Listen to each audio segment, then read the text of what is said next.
Luci, lucine, alberi di Natale e tantissimi addobbi. Nulla è lasciato al caso, ogni minima cosa è pensata. Questo è il Natale. A Mogliano tutti attendono con trepidazione la casa della signora Paola, che d'incanto si illumina, lasciando a bocca aperta grandi e piccini.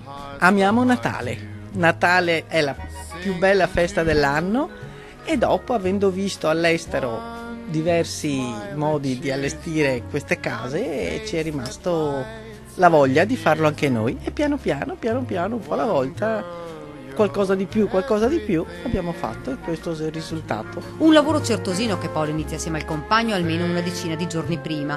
Alberi, finestre, il tetto, il giardino, ma anche l'interno della casa, tutto diventa magico. E ancora prima che incominciamo a novembre, incominciano a passare e dire: allora, quando cominciate? Quando fate? Perché fate quest'anno? Sì, tranquilli.